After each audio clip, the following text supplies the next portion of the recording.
विभिन्न स्थानमा रहेका शिव मन्दिर भ्रमण तथा दर्शन गर्ने क्रममा आज पनि हामी एउटा विशेष स्थानमा आइपुगेका छौँ।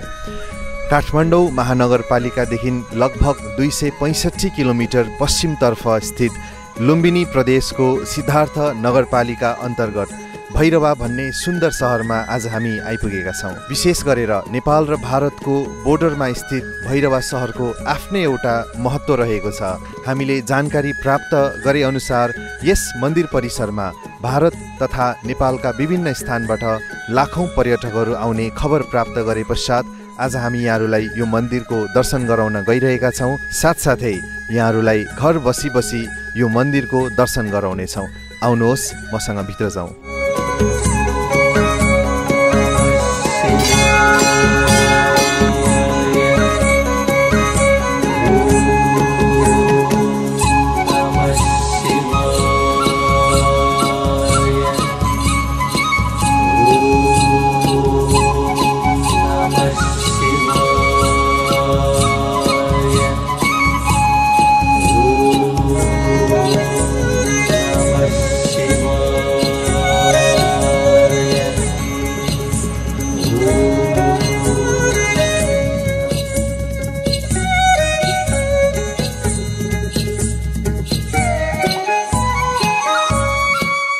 आदरणीय सचिवज्यू, विशेष यो मन्दिरको स्थापना कालको बारेमा छोटकरीमा केही बताइदिनुहोस् न। अब मन्दिर स्थापना भन्दाखेरि कसले स्थापना गर्यो भन्ने कुरा त यकिनका साथ भन्न सकिँदैन। हामीले जानकारी पाएअनुसार यो परापूर्व कालदेखि नै यहाँ घना जङ्गल थियो। जङ्गलको बिचमा चाहिँ नि एउटा यो अलिकति उच्च दुम्को जस्तो ठाउँ थियो। त्यहाँनिर चाहिँ नि हाम्रो परमेश्वरको प्रादुर्भाव भएको हो। त्यहीँनिर उत्खनन गर्दाखेरि भेटिनु भएको हो। भनेपछि त्यसको यकिन समय चाहिँ नि हामीलाई थाहा छैन। त्यो उत्खनन हुँदाखेरि किसानहरूले यो बाटोमा हुने मान्छेहरूले त्यसमा खन्दा खोजखोज गर्दाखेरि एउटा पत्थर देख्नुभयो। त्यो देख्दाखेरि अद्भुत चिज भयो भनेर चाहिँ नि उहाँहरूले चाहिँ त्यसमा पूजा आराधना सुरु गर्नुभयो। अनि त्यहाँबाट यसको स्थापना भएको एउटा किम्वदन्ती छ। त्यो धेरै वर्ष पहिला हो। त्यसको यकिन त अब हाम्रो बाजे परबाजेहरू त्यही सुन्नुभयो, हामीलाई त्यही सुनाउनु भयो, त्यही सुन्दै हामीले पनि त्यही सुनाउँदैछौँ। अब तपाईँहरूलाई पनि त्यही सुनाउँदैछौँ। भनेपछि स्थापना कहिले भएको भन्ने कुरा त्यसै पनि बुझ्छ। त्यसपछि यसको जीर्णोद्धार यहाँनिर चाहिँ नि बर्मेली टोलमा एकजना छत्रबहादुर कटुवाल भन्ने हुनुहुन्थ्यो, वयोवृद्ध व्यक्तित्व। उहाँले नै यसको चाहिँ नि अग्रसरता लिएर जीर्णोद्धार गरेर मन्दिर स्थापना भौतिक पूर्वाधारहरूको संरचना बनाउन त्यहाँबाट सुरु गर्नुभयो।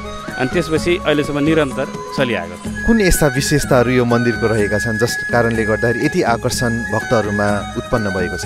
यो मन्दिर सम्भवतः शिव मन्दिर हो। शिव शक्तिका स्वरूप, सृष्टिकर्ता, सर्जक भएको हिसाबले शिवको आस्था हुने सम्पूर्ण हिन्दूहरू जो शिवलाई मान्नुहुन्छ उहाँहरू स्पोन्टेनियसली स्वतस्फूर्त रूपमा हामीले कहीँ यसको चाहिँ प्रचार पनि गर्नु परेको छैन। आस्था अगाध आस्था भएको हुनाले हामीलाई महाशिवरात्रिमा लाखौँको सङ्ख्यामा भक्तजनहरू आइपुग्नुहुन्छ। त्यसपछि श्रावणको सोमबारमा त्यही अनुसारको घुइँचो हुन्छ र हाम्रो तीज महिलाहरूको दिदीबहिनीको महान पर्व तीजमा पनि त्यही अनुसारको भिडभाड हुन्छ। त्यो आस्थाको कारण चाहिँ उहाँको जुन कुराको माग हुन्छ, जुन कुराको चाहिँ मनमा कुण्ठा आकाङ्क्षा जुन निराशा लिएर मान्छे आउँछ, सम्भवतः भोले बाबाले त्यसको परिपूर्ति गरिदिनुहुन्छ होला। त्यसैको कारणले यो आगाध प्रेम, आगाध आस्था र आगाध भिड हामीले पाइरहेको छौँ। यो मन्दिर परिसरमा भक्तजनहरू विशेष वर्षको कुन महिनामा आउने गर्दछन्? यो मन्दिरमा भक्तहरू त नजिकका जानेका यहाँ जल चढाउन बारे मास त्यतिखेर पनि आउँछन्। तर ठुलो मेला लाग्ने शिवरात्रि।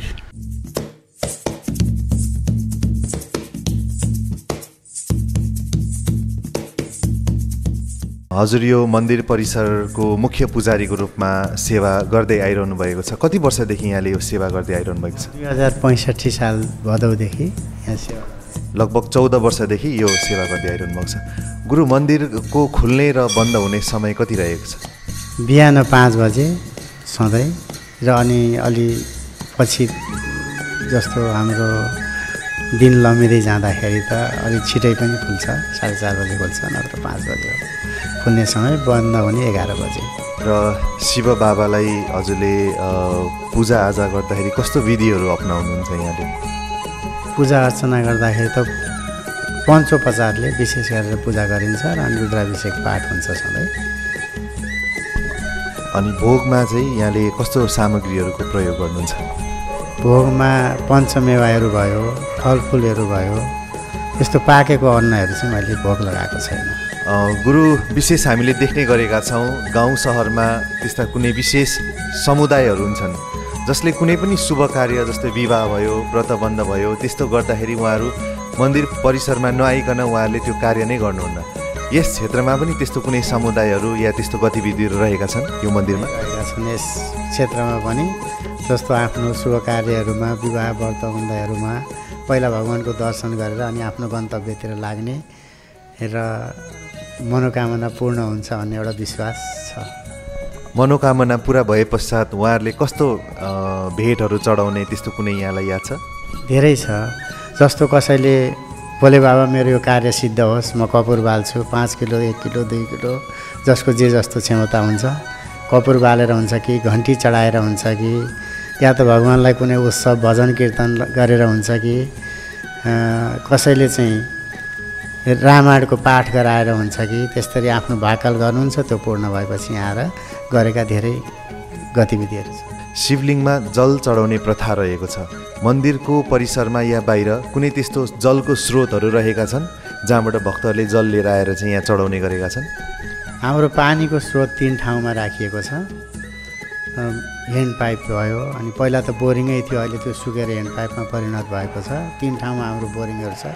पश्चिमतिर एउटा, पूर्व इशान कोणतिर एउटा र यता आग्नेय कोणमा एउटा, 3टा हाम्रो पानीको स्रोत छ।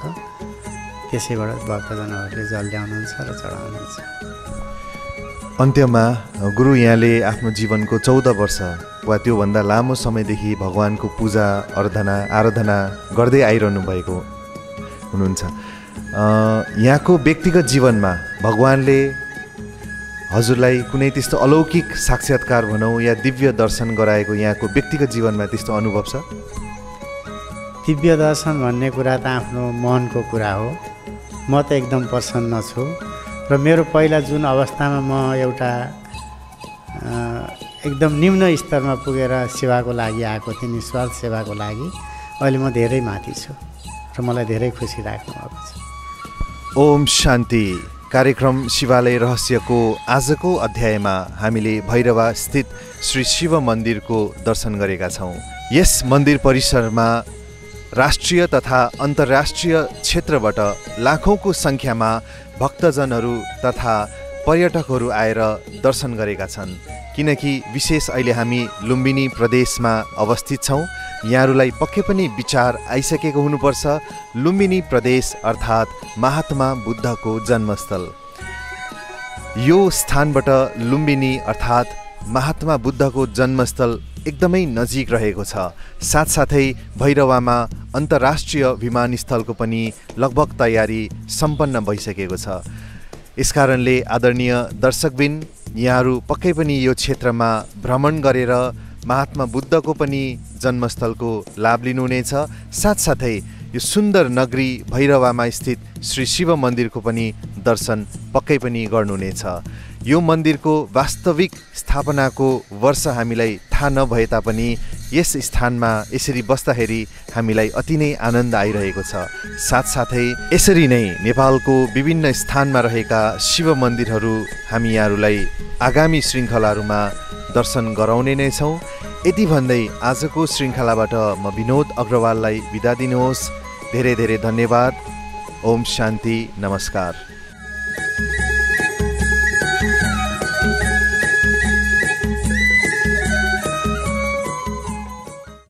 नमस्कार आदरणीय दर्शकबिन, कार्यक्रम शिवालय रहस्यमा यहाँहरूलाई स्वागत छ। विशेषतः नेपालको विभिन्न स्थानमा रहेको शिव मन्दिरहरू भ्रमण तथा दर्शन गर्दै आज पनि हामीले भैरवाको केन्द्रबिन्दु मुटुस्थलमा रहेको शिवालय मन्दिरको दर्शन गरेका छौँ। यति सुन्दर मन्दिर, हुन त मन्दिर सानो थियो तर ऐतिहासिक रूपले एकदमै महत्त्वपूर्ण मन्दिरको रूपमा हामीले यसलाई पाएका छौँ। लाखौँ भक्तजनहरूको भिडभाड हुने, घुइँचो लाग्ने यस मन्दिरमा आफ्नो हरेक मनोकामना पुरा हुने हामीले भर्खरै दृश्य देख्यौँ। आदरणीय दर्शक महानुभावहरू, एउटा सानो भनाइ याद आइरहेको छ। भनिन्छ, अपने शरीर को इतना नहीं श्रृंगारो, ये तो मिट्टी में मिल जाना है। श्रृंगारना है तो अपनी आत्मा को श्रृंगारो, क्योंकि आत्मा को ही महाकाल के पास जाना है। यही हामी सबैजनाको लक्ष्य उद्देश्य रहेको छ। कसरी भगवानको समीप पुग्ने, कसरी भगवानको धाममा गएर आफ्नो जन्म जन्मको भाग्य प्राप्त गर्ने। यसै सन्दर्भमा कुराकानी गर्नको लागि आज हामी बीच हुनुहुन्छ वरिष्ठ राजयोग प्रशिक्षक आदरणीय शान्ति दिदीज्यू। आउनुहोस् उहाँसँग कुराकानी गरौँ। कार्यक्रम शिवालय रहस्यमा यहाँलाई स्वागत छ। नमस्कार। नमस्कार। ओम शान्ति। ओम शान्ति। दिदी, वर्तमान समयलाई हेर्दाखेरि चारैतिर हाहाकारको समय छ। सुखको त सायद नामो निशान छैन, चारैतिर दुखै दुःख छ। झन् यो कोरोना कालपछिको दुनियाँ हामीले हेर्दाखेरि त कति धेरै हलचलमा व्यक्तिहरू आएका छन्। अर्कोतिर भनिन्छ परमात्मा कणकणमा हुनुहुन्छ, जता हेऱ्यो त्यतै ईश्वर, जता हेऱ्यो त्यतै प्रभु, सबै प्रभुको लीला हो भनेर भक्तजनहरूले हजारौँ वर्षदेखि गायन गरिरहेका छन्। यदि भगवान सबैतिर हुनुहुन्छ भने फेरि दुःख पनि किन त्यति नै बढिरहेको छ? यसको कारण के होला? अवश्य पनि यहाँले जुन प्रश्न उठाइरहनु भएको छ अत्यन्त गहन प्रश्न छ।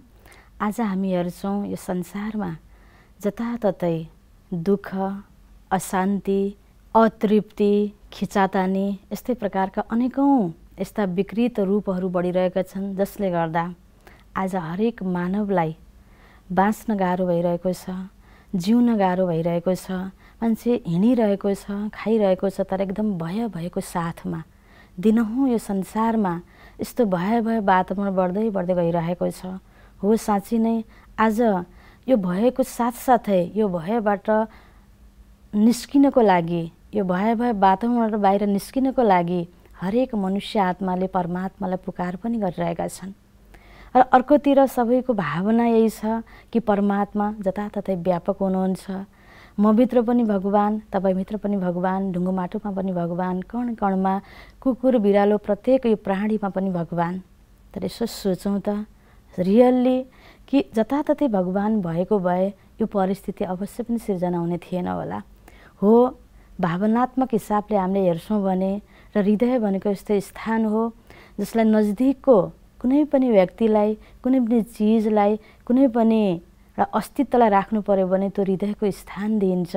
हुनसक्छ भावनात्मक हिसाबले हामीले भगवान हामीभित्र हुनुहुन्छ भन्न खोजेका छौँ, त्यो एउटा हामीभित्र हुनुहुन्छ भने भावना मात्रै हो। साँच्चै नै भगवान हामीभित्र हुनुहुन्न, किनकि हामीलाई थाहा छ भगवान भनेको हामी सबै मनुष्य आत्माको पिता।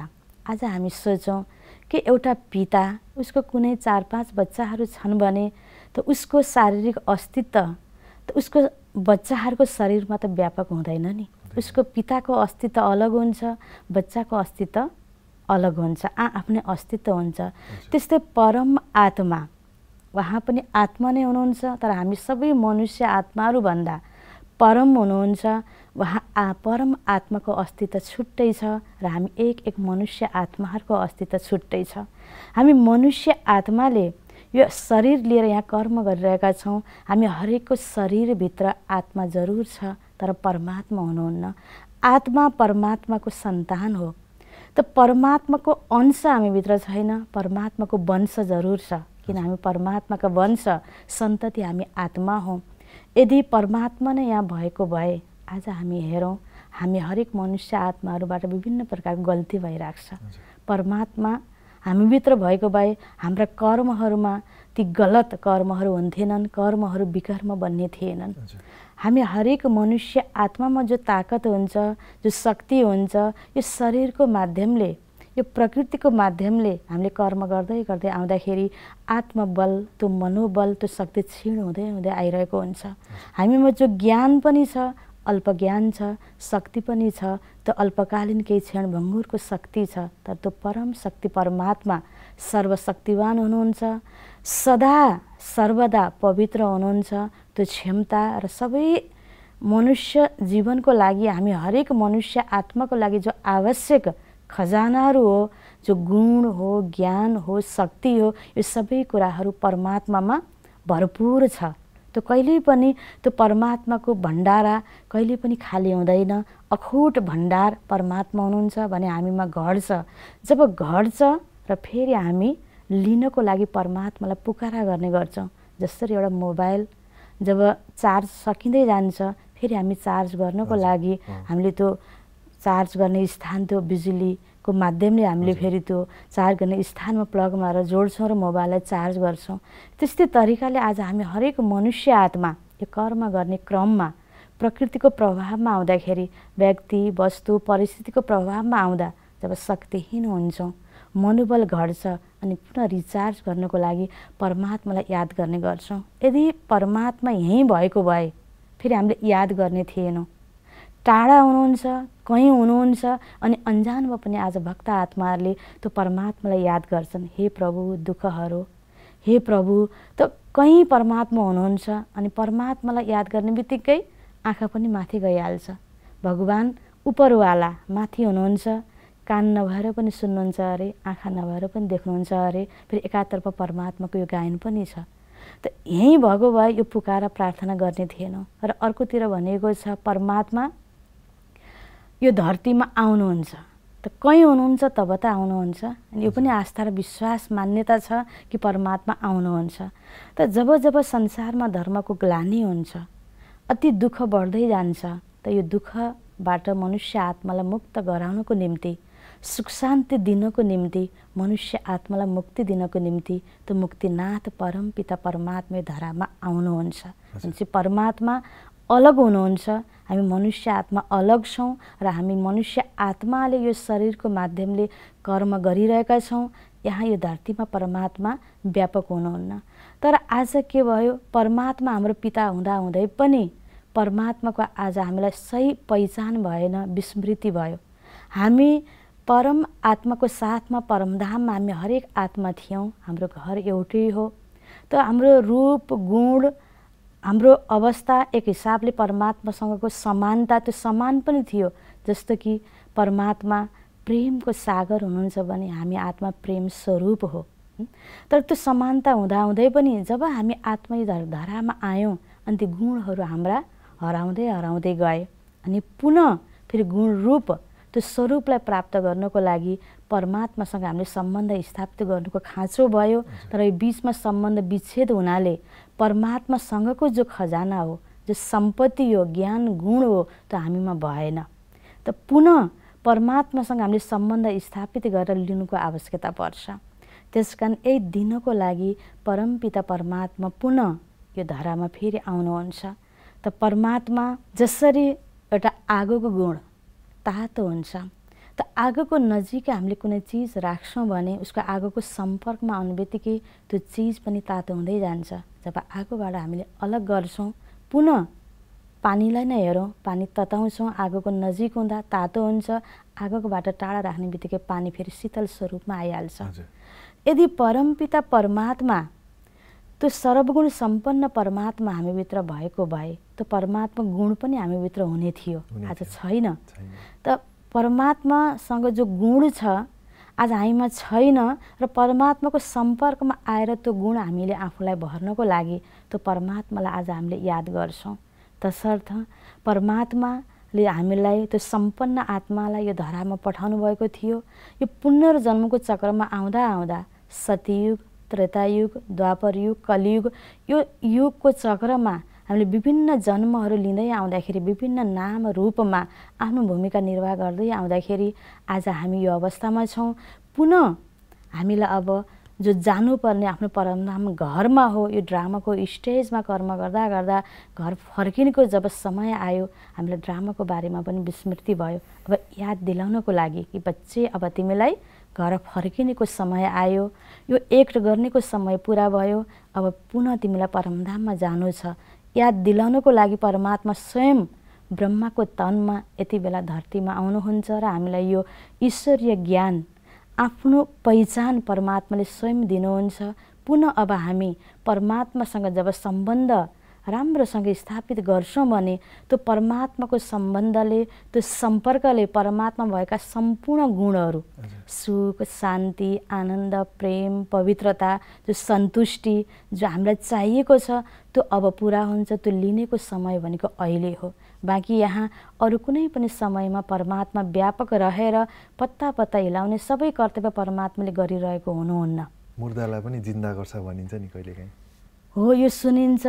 जसरी हामीले कसैलाई परमात्माको बारेमा बताइरहँदाखेरि परमात्मा सर्वशक्तिवान हुनुहुन्छ भन्दाखेरि कतिपयलाई परमात्माप्रति जो आस्था नभएको व्यक्तिहरूले अझै यो क्रस क्वेसन पनि गर्नुहुन्छ, कम्प्लेन छ कि यदि साँच्चै नै परमात्मा हो भने त मुर्दालाई जिन्दा गरेर देखाउनु पर्ने नि।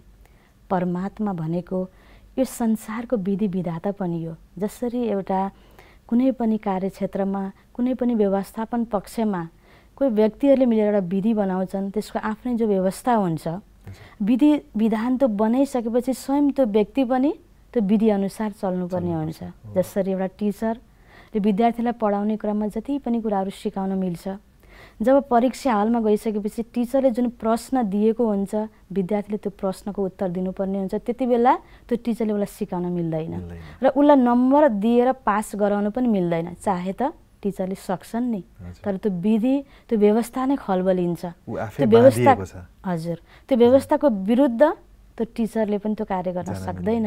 त्यस्तै परम टिचर, परम सद्गुरु, यो सृष्टिको विधि विधाता परमात्माले पनि जब यो संसार व्यवस्थित रूपबाट चलिरहेको छ, परमात्माको सुन्दर व्यवस्थापन छ, सुन्दर संसारमा हरेकको आफ्नो जो रोल छ, जुन भूमिका छ, त्यो अनुरूप जो चलिरहेको छ।